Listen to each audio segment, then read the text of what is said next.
สบายดีพ่อแม่พี่น้องสบายดีสวัสดีFCเด้อเมื่อนี่ฝนตกเนาะพี่น้องฝนตกตั้งแต่คืนนี่ผู้พายุเข้าบ้านพี่น้องพายุเข้าบ้านฝนตกบักแห้งๆมันบ่ทันได้หยุดซ้ำพี่น้องพายุสงสัยเป็นพายุใหญ่กับบ่จักพี่น้องมี FC ก็ทักมาอยู่หลายๆคนเนาะขอบคุณขอบใจเด้อพี่น้อง FC ทักมาว่าพี่ไม่ระวังเด้อพายุสิเข้าบ้านเนาะ FC เพิ่นทักมาบอกเนาะพี่น้องแล้วก็โต๊ะบ่หยุดพี่น้องโต๊ะแห้งเติบเลยแล้วก็มีลมแห้งน้ำเนาะพี่น้องลมก็แห้งได้ลมเดี๋ยวสิพาไปเบิ่งเนาะพี่น้องว่าน้ำเส้นมันขึ้นได้เดี๋ยวบ่เนาะพี่น้องแต่ว่าเขาไว้วันเนาะเขาปลาแมงลมก็เป็นตาเมื่อยพี่น้องเขาอยู่วางทั่วหน้ามันลมทั้งโต๊ะทั้งอันนี้เนาะพี่น้องเขามันลมเป็นตาเกียวยากพี่น้องเดี๋ยวสิพาพ่อแม่พี่น้องไปเบิ่งน้ำเซ่ก่อนพี่น้องว่ามันโต๊ะจังสีน้ำเซ่มันสิขึ้นอยู่เนาะจักซื้อผ้าอยู่อีหยังเนาะพี่น้องพี่ใหม่กับบุหูคือกันตอนที่พี่ใหม่เบิ่งข่าวนะเห็นข่าวคือจังหวัดอยู่ฝั่งไทยกับอยู่ฝั่งอีสานค่ะนะพี่น้องฝั่งอีสานกับน้ำกระท่วมเนาะถนนขาดเนาะพี่น้องอยู่ฝั่งอีสานของไทยไปพี่น้องเดี๋ยวถ่ายจอยมาสิพาไปย่างไปเบิ่งบ้านก็ว่ามันสิเป็นยังไงเนาะพี่น้องน้ำเซ่สิขึ้นได้บ่ตกตั้งแต่เฮิงเลยพี่น้องเมื่อคืนนี่ผู้ว่าท่านได้ยุดตกป่านนี้เด้พี่น้องสิไปกับเดี๋ยวจอยเนาะไปกับไปย่างเบิ่งก็รอเบิ่งสถานการณ์บ้านเมืองอะไรล้มแห้งเติมเนาะเดี๋ยวจอยเนาะล้มบัดขึ้นมาขึ้นเติมมันล้มอยู่แห้งดีเนาะพายุใหญ่อันนี้แมนอยู่บ้างเขาจะละวันเรื่องเราง่ามเพื่อนมุนดูผู้ถ่ายอยู่แม่นมองแม่ก็ไปดมข่าวตอนน้องพี่น้องเดี๋ยวย่างไปเบิ่งก่อนว่าเบิ่งน้ำเบิ่งรอเบิ่งที่ดาว่าสถานการณ์บ้านเมืองเป็นจังได๋ทางนี้ก็ได้ไปเบิ่งเขาเลยโอ้ของล่มมันลั่นมันไว้โดเขาล่มรถแค่น่ะเป็นตาเมื่อยเนาะไปย่างก่อนจ้ะค่ะใช่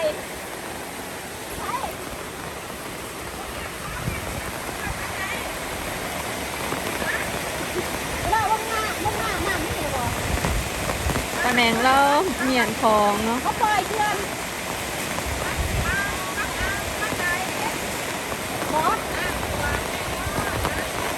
อย่าน้ำท่วมพี่น้องค่ะเหมียนชิงเหมียนทอง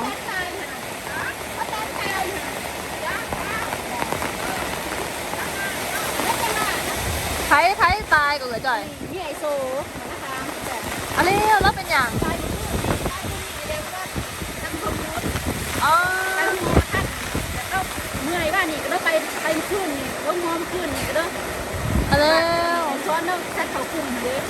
มาตายมือนี้ที่จังหวัดอะไรขอกับหูจักแล้วอยู่ได้เหลือจ่อยสแตนโซนอะไรตีตนเนาะคนอีกหมู่บ้านนึงเนาะพี่น้องอยู่ฝั่งบ้านนะคะแต่ว่ากับพ่อหูจักกันอยู่พี่น้องกับบ่ได้สนิทกันไปแมนเกินใช่ว่าเตรียมพร้อมบอกว่าจะน้ำสิความตายขน้ำท่วมค่อยน่ายได้ข่อยเขากระรังสิฟุกเขาห้าวกับสไตล์เบิร์ดเขาคือแบบเขาประมาณนี้ก็ว่าตายแต่สิเป็นเขาที่ต้มขนาดก่อนเนาะก็สิลายพายุเข้ามาวันที่1เท่าไหร่วันที่1พวกมันนี่วันที่เท่าไหร่ที่มื้อนี้วันที่28เข้ามาที่นี่ถึงมา28 29 30นะเข้ามาที่26 29สินะย่านน้ำท่วมเด้อจ่อยเห็นเขาใส่อีกบ่วันที่1วันที่1มันจังสิคอยเบิ่งข่าวว่าตกเบิดมือเบิดคืนนี่เบิดคืนแต่27จนฮอด30มันจะบ่เลือกนี่ว่าที่1แหละที่นี่ก็มันมื้อที่พายุเขาบ่เตรียมพร้อมกับลงที่นี่วันนี้หันเคลื่อนเขาก็บอกว่าเขาจะปล่อยเคลื่อนแน่เขาคือสิปล่อยมันหล่นลงมาข้างนั้นเนี่ยเขาก็สิปล่อยลงมาวันนี้ย่านน้ำท่วมเด้อพี่น้องเดี๋ยวจังไรกะเบิ่งสถานการณ์เนาะว่าน้ำสิเป็นไงก็คอยอีต้นเขาเด้พี่น้องคือมาโผล่แท้ๆป๊าดเขาหน้าแก่บ้านพี่น้อง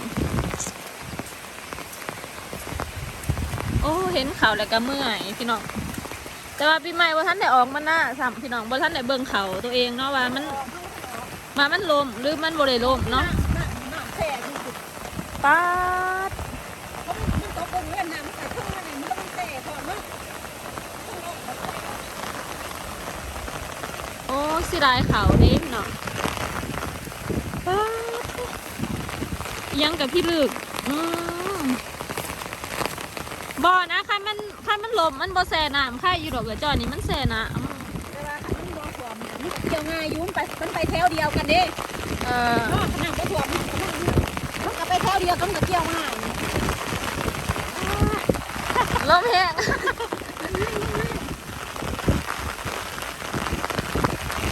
แต่ว่าน้ำบ่ทันขึ้นนี่แม่ได้ป่ะ น้ำมาท่านขึ้นบ่ น้ำแช่บ่ทันขึ้น ภูเขาก็ลมเป็นขีดอยู่เจ้าโต๊ะกับยังไข่เนาะพอได้ ลม เกี่ยว บ่เขาก็ลงได้ลมเขาก็แถวลมบ่ทุกคนอยู่ในเขาเนาะ ย่านเขาหน้าห้าวกับลมบนเรือแล้วก็บ่จัก ลมเพียงฟ้านี่ลมบ่ทุกคนแหละ ย่านเขาปีใหม่อยู่หน้ากับย่านคือกันหั่นแหละพี่น้องกับย่านลมหั่นแหละนี่พี่ลมแซนะโอ้เสียดายเขาเด้ถ้ายุดถ้ามันแหลกก็พอได้แกงหน้าบอกจะเกี่ยวกันยังไข่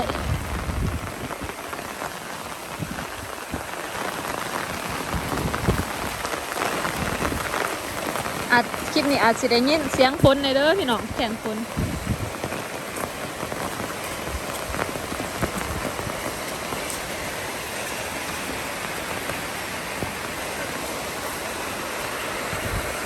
ไฟกระลับบัดนี้หน้ามีไฟฟ้ากระลับ ไฟฟ้ากระดับเนาะ ไฟฟ้ากระลับเรื่องที่หน้ามีอู้สอนแล้วนี่ ไฟฟ้ากระดับพี่น้อง เขาก็แช่น้ำ แต่ประมาณ3 โมงก็ลมแห้งพอแล้ว รับจะขึ้นในบอกย่านซ้ายไฟขาดบ่จัก ลม เนาะ แห้งถึงตี3 โมงเขาลมแห้งแห้ง ขอย่านซ้ายไฟดูดซ้ายไฟขาดแต่บ่จักเนาะไฟกระดับเด้อพี่น้องหวานปีใหม่ มึงไปทำอะไร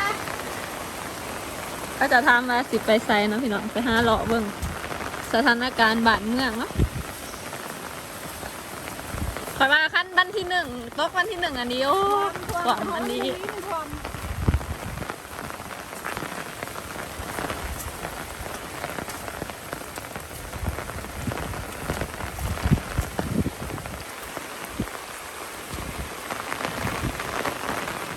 เขาเอเล่กันลบจะเบิ่งว่าจะเห็นว่าเกิดใจภูเขาเอเล่กันลบเบิด เบิร์ดเขาเลยเขาก็แก้วหลบมึงนึกถึงชายอยู่ถูกเขาเข้าก็ลมไปสุดเบิร์ด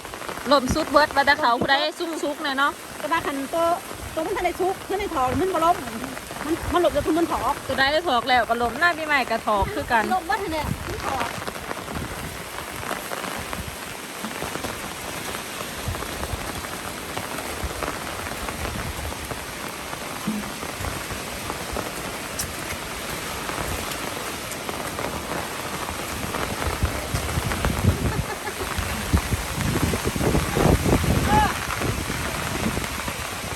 ล่มจนหมากหล่นบ่ฮะ หล่นมาให้หล่นอยู่ประมาณ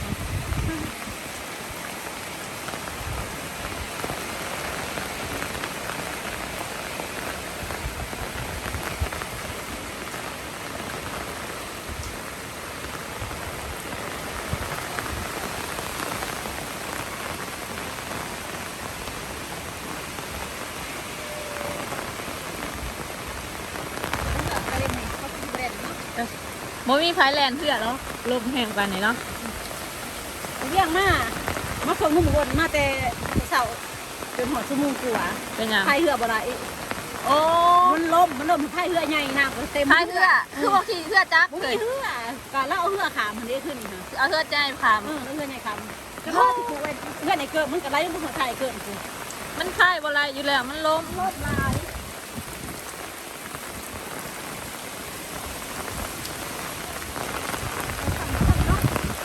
ไปทางไหนก็ได้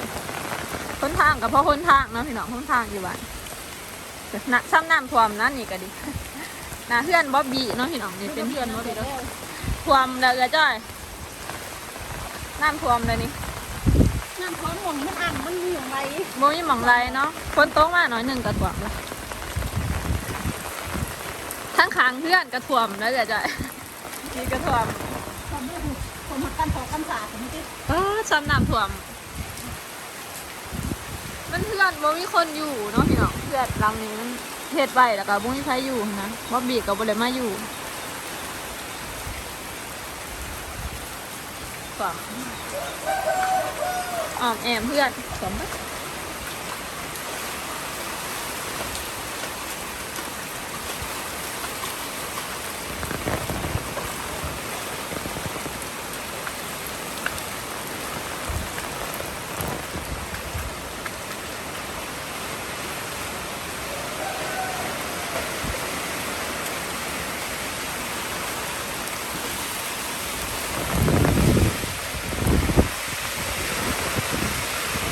ตกแห้งอันนี้มองเนี่ยได้ยินเสียงแห้งอันนี้การสาดน้ำดัง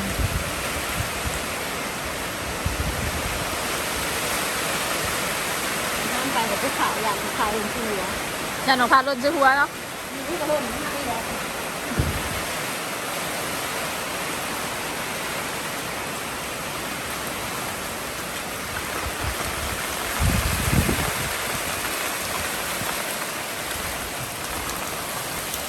วนรถบาหาว เดี๋ยวสิย่างว่าเบื้องสวนก่อนเนาะพี่เนาะเบื้องหน้ามันสวนมามันลายปันเลย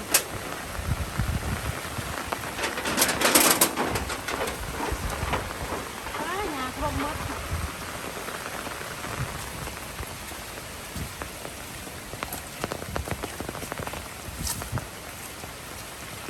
นี่เด้มาหุงมีคนลักปิดแล้วค่ะอีเมลแล้วว่า ทุกคนคิดหนัง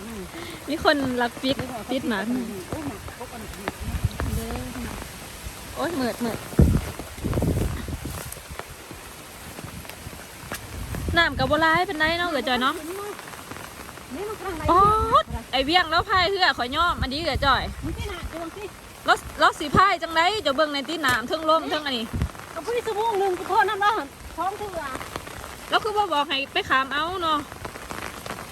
พวกเราเลือกไปทางนั้น ผู้ปลาทอน้ำเทิงไหลแห้งเทิงลมผู้นะ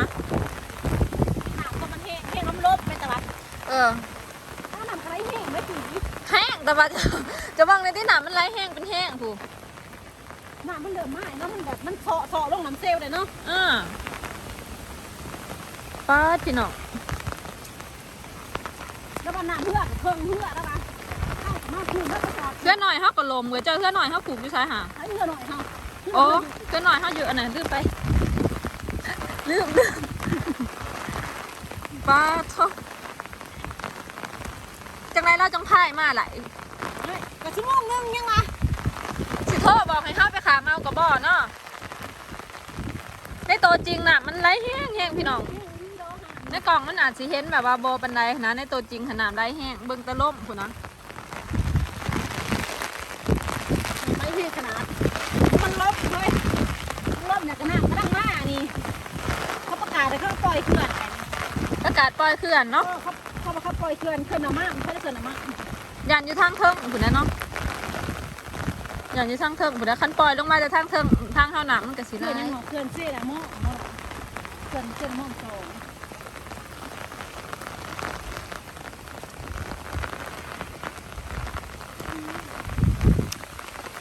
เดี๋ยวพาพี่น้องไปเบิ่งหมาคู่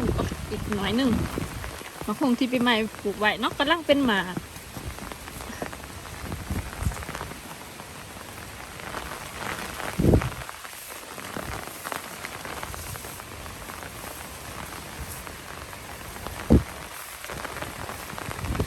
เด้พี่น้องกำลังเป็นหมา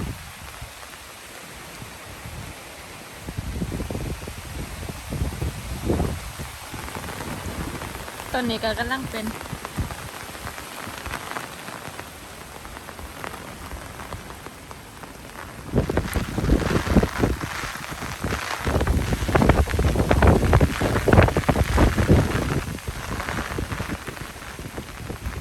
ลมแห้งโผดแห้งอันนี้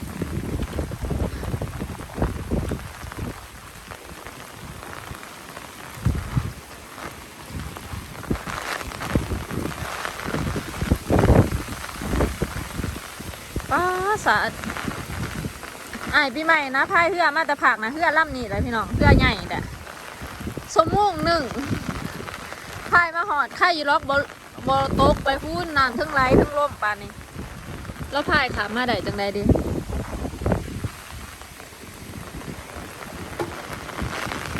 อยู่ผักนะก็มีคนอันนี้เนาะพี่น้องคนเสียชีวิตอยู่ผักนะคะพูน ว่านี่ตอนเช้าเพราะว่ามันนักการประกาศว่าให้เตรียมระวังมันจะรวมทางปี2019 สิทอม3 ปี2019พอดีนะหอดปกตูนปกตูปังอีแอม ไอ้ตัวอย่างเพื่อนเฮา ว่าท่วมรอเขาบ้านนี้ เขาว่ามันสิมุ่งแม่ตอนปี2019เพราะว่าเขาประกาศ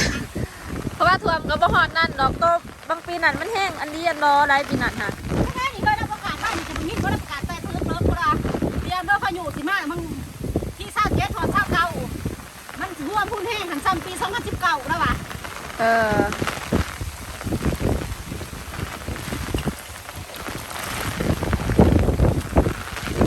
พยาธิน้ำมันไหลแห้งหลาย น้ำที่ให้แห้งขนาดมากที่เลือกเอา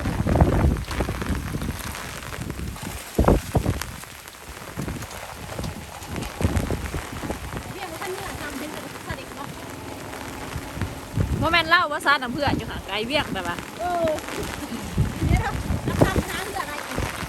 น้องหายเขาเจ้าขามทรงเดี๋ยวเบิ่งขยันเพื่อจ้ากระจาย มันจะได้เลือดใหญ่มาก ปิวลงเนี่ยแน่จักกับจักหมดเลย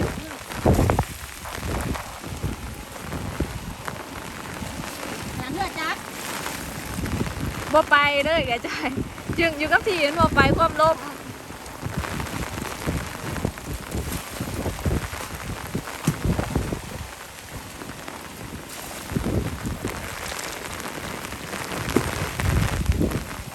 ต้นอายปีใหม่เด้พี่น้องเสือสีแดงซ่าน้ำเพื่ออยู่นะ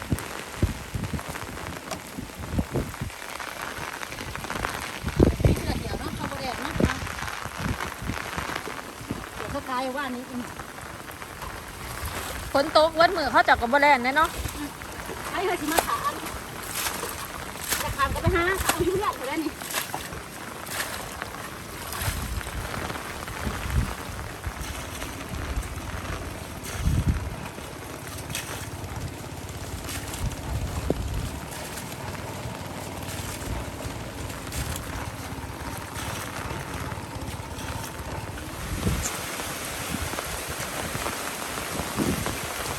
ตอนนี้น้ำเซกอะบ่ท่านไหนร้ายปันใดเนาะพี่น้องแต่ว่าฝนกับบ่มีท่าที่ว่าสิหยุดกันยังตกเรื่อยๆลมมีลมน้ำตกแล้วก็ลม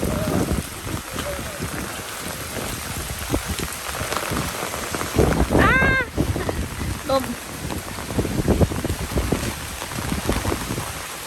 ย่านมะพร้าวล่นเด้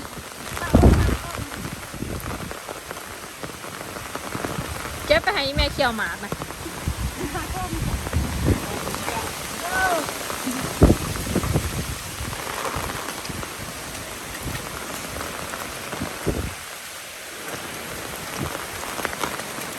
ตอนนี้จะสิประมาณนี้เนาะพี่น้องเดี๋ยวพี่ใหม่สิได้ปิดคลิปใบเพียงสนิเด้อพี่น้องเดี๋ยวถามว่าน้ำขึ้นหรือว่ามันน้ำได้กว่านี้เดี๋ยวสิมาอัปเดตให้เบิ่งเนาะพี่น้องว่าฝนหยุดบ่หรือบ่หยุดเนาะถาเบิ่งเด้อพี่น้องคลิปหน้าสำหรับคลิปนี้ก็ลาไปก่อนพี่น้องเจอกันใหม่คลิปหน้าเด้อบ๊ายบาย